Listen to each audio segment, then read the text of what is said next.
தேடி வந்த காதல். இது ஒரு காதல் கதை. வந்து கொண்டிருந்த ஆட்டோவை நிறுத்தி அதில் ஏறினாள் சங்கீதா. சில நிமிடங்களில் அவளின் வீடு வந்ததும் பணத்தை கொடுத்துவிட்டு இறங்கினாள். அறைக்கு சென்று வேலைகளை முடித்துவிட்டு தனது ஃபோனை தேடினால் காணவில்லை. ஃபோன் எங்கே போச்சு? ரெஸ்டாரண்ட்லேயே ஒரு வேளை மறந்து வச்சிட்டு வந்துட்டேனோ, நாளைக்கு தான் பார்க்கணும் என்று டென்ஷனாக இருந்தாள். சங்கீதாவுக்கு யாருமே இல்லை. சின்ன வயசுலேயே அம்மா அப்பா இறந்துட்டாங்க.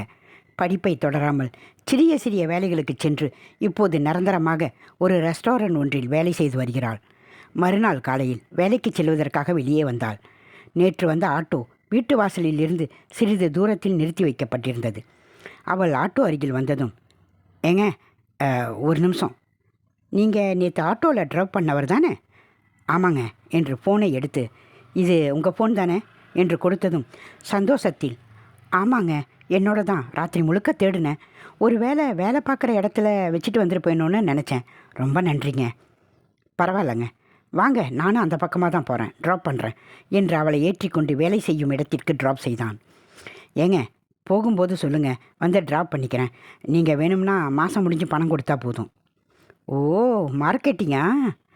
ஐயோ இல்லைங்க, டெய்லி ஆட்டோவுக்கு வெயிட் பண்ணணும், எல்லோரும் ஒரே மாதிரி இருக்க மாட்டாங்கல்ல, அதான் சொன்னேன். அதுவும் சரிதான், அதே டைம் வாங்க, ஓகேயா என்று சொல்லி சென்றாள். செந்திலுக்கு அம்மா அப்பா யாருமே இல்லை. ஆட்டோ ஓட்டியே தனது வாழ்க்கையை நடத்தி வருகிறான். சங்கீதாவுக்கு வேலை முடிந்ததும் அவளை வீட்டில் ட்ராப் செய்தான். சில நாட்களில், செந்தில் உங்கள் ஃபோன் நம்பர் தரீங்களா?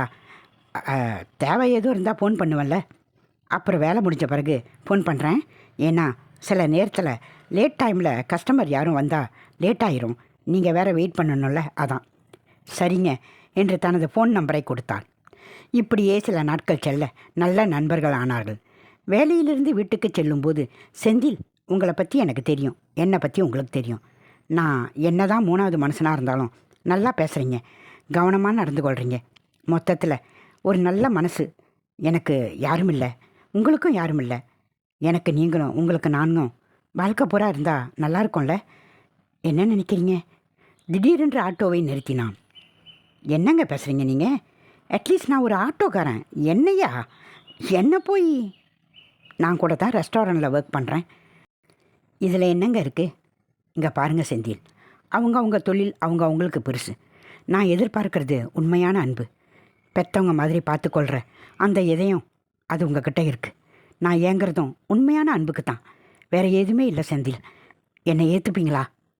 புன்னகை செய்தவாறு, கண்டிப்பாக என்று செந்திலும் ஆட்டோவை ஓட்ட ஆரம்பித்தான்.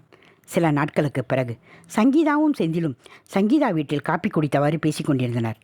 வீட்டில் உண்டியலில் பணம் போடுறது என் வழக்கம், ஏன்னா அம்மா அடிக்கடி இப்படி தான் பணம் சேர்த்து வைப்பாங்க, அதை பார்த்து பார்த்து எனக்கும் பழக்கம் ஆயிடுச்சு. இப்போ தான் புரியுது, ஏதோ ஒரு தேவை வரும், அதை பூர்த்தி செய்ய பயன்படும்னு. என்ன தேவை வரும்? ஒன்றும் தெரியாது பாருங்கள் உங்களுக்கு, நம்ம கல்யாணம்தான். அதில் எவ்வளவோ இருக்குது செந்தில். தெரியலங்க, சில சமயம் சவாரி கம்மியாக இருக்கிறப்போ அப்பப்போ கம்மியாக போட்டு வைப்பேன், தெரியல எவ்வளோ இருக்குன்னு. நானும் என்னோடய ஃப்யூச்சருக்காக கொஞ்சம் பேங்கில் சேர்த்து வச்சுருக்கேன். திடீரென இருமல் வந்தது. என்னாச்சு சங்கீதா? சும்மா இருமல் தான், இப்படி தான் சில நேரத்தில் வரும். சரி, நாளைக்கு வரேன், சவாரி இருக்குது என்று கிளம்பினான். மறுநாள் காலையில் சங்கீதாவை ஆட்டோவில் ஏற்றிச் சென்று கொண்டிருந்தான். திடீரென சங்கீதா ரத்த வாந்தி எடுக்க ஆரம்பித்தாள். உடனே ஆட்டோவை நிறுத்திவிட்டு, சங்கீதா என்னாச்சு சங்கீதா? அவள் அப்படியே மயங்கிய நிலைக்கு செல்ல வேகமாக வைத்தியசாலைக்கு நோக்கி சென்றான். உடனே அவசர சிகிச்சை பிரிவுக்கு கொண்டு சென்றனர். செந்தில் பதற்றமாக நின்று கொண்டிருந்தான். சில நிமிடங்களில் டாக்டர் வெளியே வந்தார். டாக்டர், என்னாச்சு டாக்டர் சங்கீதாக்கு? அவங்களுக்கு வித்தியாசமான கேன்சர் வந்திருக்கு, அது இதயத்தை தாக்கியிருக்கு, அதனால் அவங்களுக்கு அடிக்கடி இருமல் வந்திருக்கும். ஆமாம் டாக்டர், அடிக்கடி இருமல் வரும், அவள் நார்மல்னு சொல்லுவாளே, அதுதான் இப்போ பெரிய பிரச்சனையில் கொண்டாந்து நிற்கிது. ஒரு ஆப்ரேஷன் பண்ணால் ஓகே ஆயிரும். டாக்டர் பண்ணிடுங்க டாக்டர். தம்பி, ஆப்ரேஷன்னா சின்ன வேலைன்னு நினச்சிட்டியா? அதுக்குன்னு பல ப்ரொசீஜர் இருக்குது, பணம் செலவாகும். டாக்டர் இப்போவே பணத்தை கட்டுறேன் டாக்டர், ப்ளீஸ். ஓகே, 5 லட்சம் பே பண்ணிவிடுங்க, உடனே ஆப்ரேஷன் ஆரம்பிச்சிடலாம். 5 லட்சமா என்று தலையில் கை வைத்து உட்கார்ந்தான்.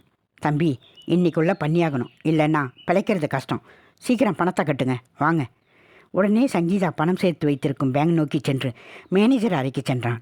சார், இதை நான் கட்டிக்க போகிறவ பேங்க் புக்கு எல்லாமே இருக்குது சார். அவள் சேர்த்து வச்சுருக்க பணத்தை கொடுங்க சார். Please sir. அவள் சாக கிடக்கிறா சார். ப்ளீஸ் சார், சீக்கிரம் சார். யோ, யாரியா நீ? வெளியே போ. இது பேங்கு. வேறு எதுவும் நினச்சிட்டு வந்துட்டியா? உன்னோட இஷ்டத்துக்கு பணம் எடுக்க இது அப்பா வீடா? வெளியே போ. சார் சார் சார், அவளோட பணத்தை தானே சார் கேட்குறேன். ப்ளீஸ் கொடுங்க சார். அவள் உயிருக்கு போராடுறா சார். Please sir. யோ, அவள் வந்து சைன் வச்சு இது அவங்களோட தானே எல்லாமே முடிவு பண்ணி அப்புறம் தான் பணம் கொடுக்க முடியும். பேங்க்லன்னு ரூல்ஸ்லாம் இருக்குது. அந்த அறிவு கூட இல்லையா உனக்கு? யோ செக்யூரிட்டி, இவனை பிடிச்சி வெளியே தள்ளியா? சும்மா வந்துட்டு பணத்தை கொடு அதை கொடுன்னுக்கிட்டு. சார் சார் சார், அப்படி சொல்லாதீங்க sir. Sir please sir. Sir. செந்திலை விலையே விரட்டி விட வீடு நோக்கி வேகமாக சென்றான். அங்கே சென்று உண்டியலை உடைத்து பணத்தை பையொன்றில் போட்டு வேகமாக வந்தான். டாக்டர், டாக்டர், இந்த பணத்தை வச்சுக்கிட்டு அவளுக்கு ஆப்ரேஷன் பண்ணுங்க டாக்டர். Please doctor. யோ, என்னையா இது சின்ன பசங்க மாதிரி? இதில் ஒரு 20,000 இருக்குமா? 5 லட்சம் வேணும்யா. சீக்கிரமாக 5 லட்சத்தை ரெடி பண்ணிட்டு வா, இல்லைன்னா எதுவுமே பண்ண முடியாது. எத்தனை முறை கெஞ்சியும் டாக்டர் மனசு மாறவே இல்லை. காசு இல்லாதவங்களாம் எதுக்கு அங்கே வரீங்க? ஜிஹெச் போனாலும் இப்போ காசு தான் பணம். பணம் இல்லாமல் எதுவுமே பண்ண முடியாது. உடனே மீண்டும் டாக்டர் அறையிலிருந்து வெளியே வந்து, ஆட்டோவை விற்றுடலாமா? ஆட்டோவை விற்றா கூட அவ்வளவு பணம் கிடைக்காது. வீட்டையும் விற்றுடலாமா? இந்த அவசரத்தில் யார் வாங்குவாங்க? அடகு வச்சிடலாமா என்று யோசித்து கொண்டிருக்கையில், டாக்டர், டாக்டர், சீக்கிரம் வாங்க என்று நேர்ஸ் அழைக்க சங்கீதா அறை நோக்கி ஓடினார். செந்திலும் ஓடினான். சங்கீதாவுக்கு மூச்சு திணறல் ஏற்பட்டு இயன்ற அளவு முயற்சி செய்தார்கள். பலன் இல்லை. சங்கீதா இறந்து போனாள். செந்தில் அழுது கதறியவாறு, இப்போ சந்தோஷமா? என்னையா பணம் பணம் பணம்ன்றீங்களே, வரும்போது வரும், உசுறு வருமா ஐயா? பேங்கு போனால் அவளை கூட்டிக்கிட்டு வா, பணத்தை தரேன்னு சொல்கிறான். எப்படி வருவா? உசுருக்கு மதிப்பு இல்லையா இந்த காலத்தில்? பணத்துக்கு தான் மதிப்பா? எனக்குன்னு இருந்தவ இவன் மட்டும்தானே ஐயா.